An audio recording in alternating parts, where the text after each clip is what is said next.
नमस्कार विद्यार्थियों। तर्क संग्रह के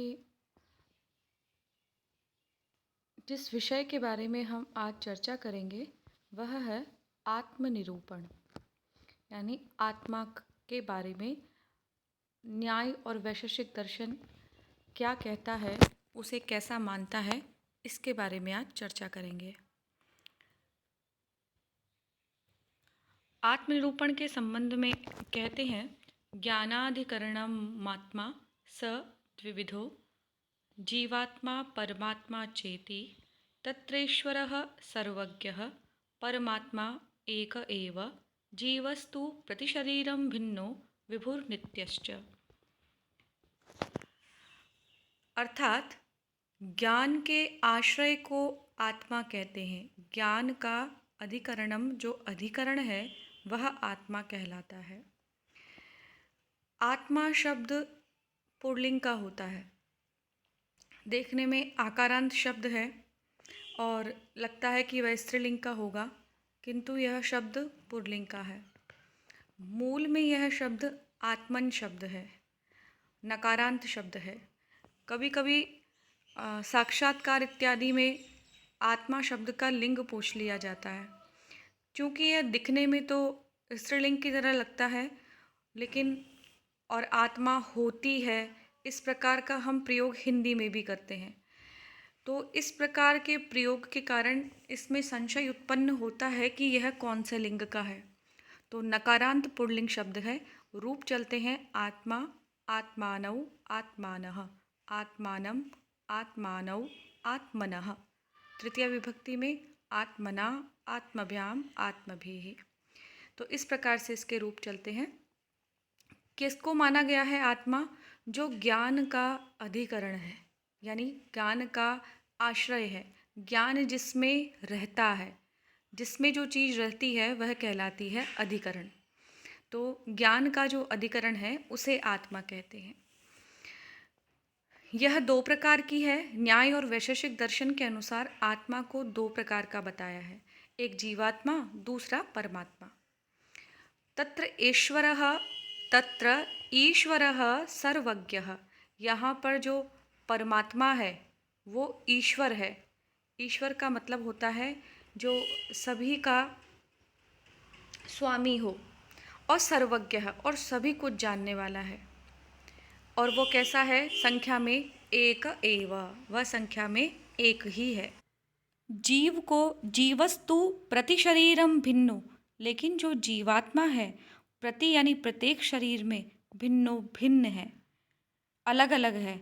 और विभु है फिर भी वह, और नित्यश्च, और फिर भी वह नित्य है। तो इस प्रकार का जीवात्मा और परमात्मा के भेद से आत्मा को दो प्रकार का बताया है। ज्ञानाधिकरणम आत्मा कहा है, ज्ञान का अधिकरण है। कहने का तात्पर्य है कि ये उस प्रश्न का जवाब है कि बहुत सारे ऋषि मुनि जो हिमालय की कंदराओं में कभी तपस्या करते थे, उनको ज्ञान कैसे होता है, उनको सब विषयों के बारे में पता कैसे होता है।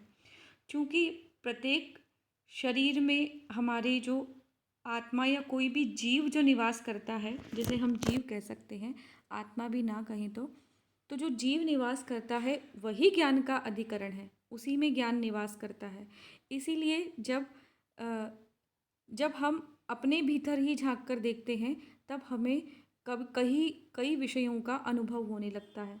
इसीलिए वेदांती कहते हैं कि हमारे यहाँ आत्मा के ऊपर, जो जीव की आत्मा है, उस पर एक माया का आवरण होता है, और वह जब आवरण हट जाता है तब उसमें ज्ञान उद्भूत होता है। तो ज्ञान हमारे भीतर ही है, उसे बाहर खोजने की आवश्यकता नहीं होती है, ऐसा इनका कहने का तात्पर्य है। अब इसमें जो लक्षण किया है कि ज्ञानाधिकरणम आत्मा, उस लक्षण में अगर हम समवाय संबंध भी जोड़ दें तो समवायेन ज्ञानाधिकरणम आत्मनो लक्षणम, कि समवाय संबंध से ज्ञान का जो अधिकरण है वही आत्मा कहलाती है। यानी ज्ञान सर्वदा सर्वदा से आत्मा में ही निवास करता है, आत्मा ही उसका आश्रय है, आत्मा ही ज्ञान का अधिकरण है। प्रत्यक्ष प्रमाण से, प्रत्यक्ष प्रमाण क्या कहलाता है? प्रत्यक्ष प्रमाण वो होता है जो हम अपनी ज्ञानेंद्रियों से ज्ञान अनुभव करते हैं। हमारी चक्षु, श्रोत्र, जिह्वा, घ्राण और त्वक, इन इंद्रियों से जिस भी ज्ञान का ग्रहण किया जाता है वह सब क्या होता है? प्रत्यक्ष प्रमाण होता है। आप इसको ऐसा नहीं समझिए कि आँखों से जो देखा जाता है वही प्रत्यक्ष होता है, ऐसा नहीं है। जो 5 ज्ञानेंद्रियाँ हैं, श्रोत्र, त्वक, चक्षु, जिह्वा और घ्राण, इन 5 ज्ञानेंद्रियों से जिस भी ज्ञान का ग्रहण किया जाता है वह सभी प्रत्यक्ष की श्रेणी में आता है। अथवा अनुमान प्रमाण से, अथवा और कोई भी जो प्रमाण माने जाते हैं, जैसे उपमिति प्रमाण माना जाता है, शब्द प्रमाण माना जाता है, किसी भी प्रमाण से जो भी ज्ञान हमें प्राप्त होता है या किसी भी प्रमाण से जो हमें ज्ञान हो रहा है, उन सभी प्रकार के ज्ञानों का जो केंद्र स्थान है वह आत्मा है। जो भी ज्ञान हम ग्रहण करते हैं वो आत्मा के भीतर रहता है। इस बात को ऐसा भी कह सकते हैं कि पहले से ही ज्ञान आत्मा के भीतर है, जिसका आवरण हमें हटाना है। अथवा जो भी ज्ञान हमने प्राप्त किया है वह आत्मा के भीतर रहता है। अब ईश्वर की बात कर रहे हैं, आत्मा की बात कर रहे हैं, तो वह किस प्रमाण से सिद्ध होती है? क्या किसी ने देखा है ईश्वर को? क्या किसी ने आत्मा को देखा है? तो हमारा उत्तर होगा कि नहीं, वह दिखता तो है ही नहीं, देखा ही नहीं उसे। तो न्यायिक जो है वह आत्मा की सिद्धि अनुमान प्रमाण से करते हैं। चूँकि प्रत्यक्ष से सिद्धि नहीं हो पाती है तो अनुमान प्रमाण से करते हैं। ये अनुमान प्रमाण क्या होता है? जब भी कोई विषय प्रत्यक्ष ज्ञानेंद्रियों से नहीं देखा जा सके, नहीं जाना जा सके, तो उसे एक अनुमान से जाना जाता है। कैसे? जैसे प्रमाण में देते हैं, क्षित्यंकुरादिकम कर्तृजन्यम कार्यत्वात् घटवत्। क्षिति का मतलब है पृथ्वी, और अंकुरादि, उसमें जो पृथ्वी में जो बीज अंकुर होते हैं, ये कर्तृजन्य है। ये सब कोई ना कोई इसको उत्पन्न करने वाला है। पृथ्वी उत्पन्न हुई है, बीज से अंकुर उत्पन्न होता है, तो ये स्वतः तो उत्पन्न नहीं होता, कोई ना कोई शक्ति, कोई ना कोई पावर, कोई तो ऐसी चीज़ होती है जिसमें हमने पृथ्वी पर बीज डाला और उसमें अंकुर निकलने लगेगा। तो स्वतः स्फुट वो भले ही होता है, लेकिन उसमें कोई ना कोई शक्ति तो होती ही है। तो कर्तृजन्यम यानी कर्ता से उत्पन्न होते हैं, क्योंकि ये सब क्या है? कार्य हैं। पृथ्वी का उत्पन्न होना, पृथ्वी पर जो बीज डालने से अंकुर का उत्पन्न होना, ये सब क्या है? एक कार्य है। और चूंकि कोई भी कार्य होता है वो कर्तृजन्य होता है, यानी कर्ता के द्वारा किया ही जाता है। तो उस कर्ता को करने वाला, उस कार्य को करने वाला कोई ना कोई कर्ता तो है ही। इसीलिए यह सिद्ध होता है। जैसे घट, घट का मतलब घड़ा, क्या वो स्वयं बन जाता है? तो हमारा उत्तर नहीं। उसे कौन बनाता है? उसे कुंभकार बनाता है। कुंभकार जैसे घट का निर्माण करता है, वैसे ही पृथ्वी और इस पे उत्पन्न होने वाले अंकुर इत्यादि को उत्पन्न करने वाला कोई ना कोई करता है। इसीलिए ये जितने भी कार्य हैं, घट बनाना एक कार्य है, पृथ्वी पर पृथ्वी निर्माण और उसके बाद क्षिति उस पे अंकुर इत्यादि का निर्माण होना, यह सब भी क्या है? एक कार्य है। तो जो कार्य होते हैं उनको करने वाला कोई ना कोई कर्ता होता है। तो इस प्रकार की अनुमिति बनाने से यह निष्कर्ष निकलता है कि अनुमान प्रमाण से सिद्ध होता है कि ईश्वर नाम की कोई सत्ता इस ब्रह्मांड पर विद्यमान है। क्योंकि देखिए, अब इसको पढ़ लेते हैं। क्षित्यंकुरादिकम कर्तृजन्यम कार्यत्वात् घटवत्। पृथ्वी, बीजांकुर आदि सब कुछ कर्ता से उत्पन्न होते हैं। क्योंकि ये सब क्या है? एक कार्य है। तो जो कार्य होता है वे सब कर्ता के बिना उत्पन्न नहीं हो सकते हैं। जैसे कि घड़ा, या संसार में कोई भी कार्य है, वस्त्र बनाने का कार्य है इत्यादि, या फिर हम खेती करते हैं इत्यादि, उनमें से कोई ना कोई, उनको भी करने वाला कोई होता है। लेकिन उसमें जो बीज प्रस्फुटित होता है उसे करने वाला कौन है? ये पृथ्वी का निर्माण स्वयं नहीं हुआ है, इसे करने वाला कोई ना कोई है। ऐसा तर्क न्यायिक देते हैं, यानी न्याय दर्शन को मानने वाले। तो न्याय दर्शन के अनुसार, या फिर हम आज तर्क संग्रह पढ़ रहे हैं, इस दर्शन के अनुसार जो परमात्मा है उसकी सिद्धि वह अनुमान प्रमाण से करते हैं। तो समवाय संबंधेन नित्य ज्ञान ईश्वरः, यानी समवाय संबंध से जो नित्य ज्ञानवान है, जो सर्वशक्तिमान है, उसी को परमात्मा कहते हैं। तो परमात्मा सर्वज्ञ है, वह ईश्वर है यानी सभी का स्वामी है, ऐसा न्याय दर्शन मानता है। और समवाय संबंध से ही उसमें ज्ञान की सिद्धि करता है कि उसमें जो ज्ञान रहता है, ईश्वर में जो ज्ञान रहता है, परमात्मा में जो ज्ञान रहता है, वह समवाय संबंध से रहता है। अब चूंकि उसी का अंश जीवात्मा है, तो उसमें भी ज्ञान का वह भी अधिकरण होगा। लेकिन कैसे ज्ञान का? जो ईश्वर से उत्पन्न होने वाला ज्ञान है, वही ज्ञान जीवात्मा में रहता है। इस संबंध में क्या लिखते हैं? समवाय संबंध से जन्य का मतलब उत्पन्न होने वाला ज्ञान जिसमें रहता है, वह क्या है? जीवात्मा है। समवायेन जन्य ज्ञानाधिकरणत्वम जीवत्वम। समवाय संबंध से जन्य का मतलब है उत्पन्न होने वाले ज्ञान का जो अधिकरण है, वह जीवात्मा है। इस बात को ऐसे समझिए कि एक बहुत बड़ा समुद्र है, समुद्र बड़ा ही होता है, जो समुद्र है उसमें अथाह जल है। उस जल का कुछ हिस्सा आप किसी छोटे तालाब में, आप कटोरी में, गिलास में, जग में, किसी में भी एक भरते हैं, अपनी अंजुली में भरते हैं, तो वह जो जल राशि है वो कहाँ से निकल कर आई? समुद्र से निकल कर आई है। तो समुद्र तो उस अथाह जल का स्रोत है, और उससे निकलने वाला जो छोटा जल है, जिसको आप तालाब किसी भी में भी करते हैं, वह क्या है? एक तरह से जीवात्मा के संबंध में मानिए। तो जो अथाह जल राशि वाला भाग है, वह क्या है? परमात्मा है। यानी जो अथाह ज्ञान का स्रोत है, जिसमें समवाय संबंध से ही ज्ञान रहता है, वह क्या है? परमात्मा है, ईश्वर है, वह सब कुछ जानने वाला है, सर्वज्ञ है वह।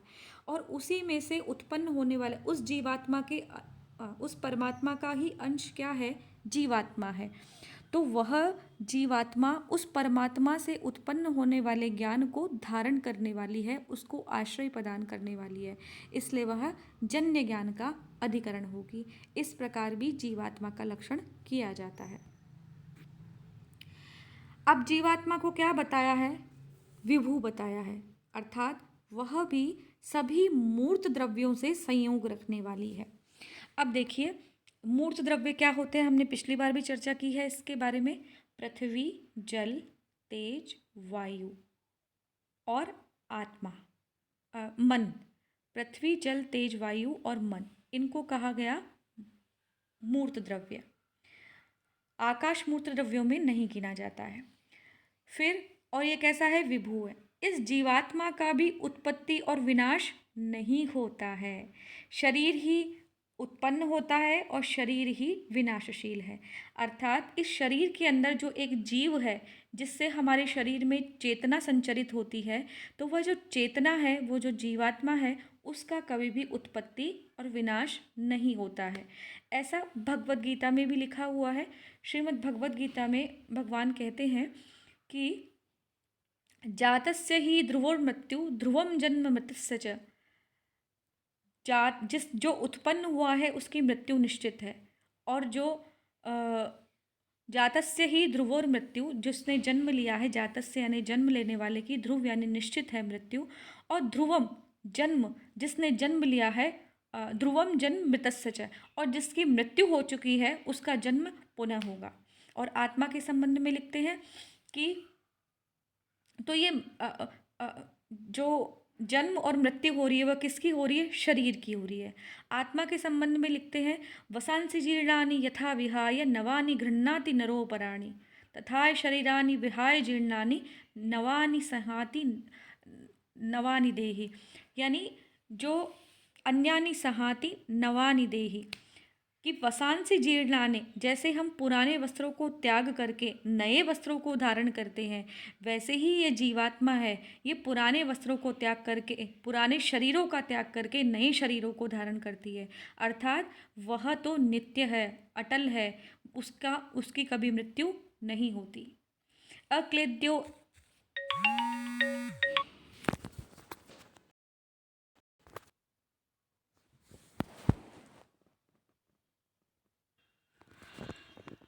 तो जो ये जीवात्मा है ये उत्पत्ति और विनाश से रहित है। ऐसा ही भगवद गीता में भी लिखा हुआ है। तो अब जीवात्मा में कुछ गुण पाए जाते हैं, वो कौन कौन से हैं? संख्या, परिमाण, पृथक्त्व, संयोग, विभाग, बुद्धि, सुख, दुख, इच्छा, द्वेष, प्रयत्न, धर्म, अधर्म और भावना नामक संस्कार। ये सभी गुण जीवात्मा में रहते हैं।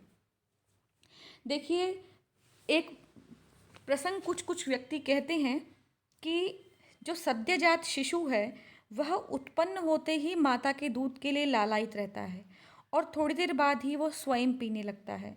उस दूध पीने के बाद उसकी भूख भी शांत हो जाती है। तो सद्यजात जो अभी अभी शिशु उत्पन्न हुआ है उसकी इस प्रकार की प्रथम प्रवृत्ति को देखकर हम ये अनुमान लगा सकते हैं कि इस कार्य में वह पहले से ही अभ्यस्त था। जो शिशु अभी उत्पन्न हुआ है उसकी अभ्यस्तता के में क्या प्रमाण है? तो यही है कि इसीलिए वह पूर्व में भी उसने यह कार्य किया होगा। तो पूर्व जन्म के संस्कार ही शिशु को दुग्धपान के लिए इत्यादि कार्यों में प्रवृत्त करते हैं। इन सभी प्रवृत्तियों से हमें क्या लगता है कि जीवात्मा नित्य है और वह शाश्वत है। इसके प्रमाण शास्त्रों में बहुत मिलते हैं।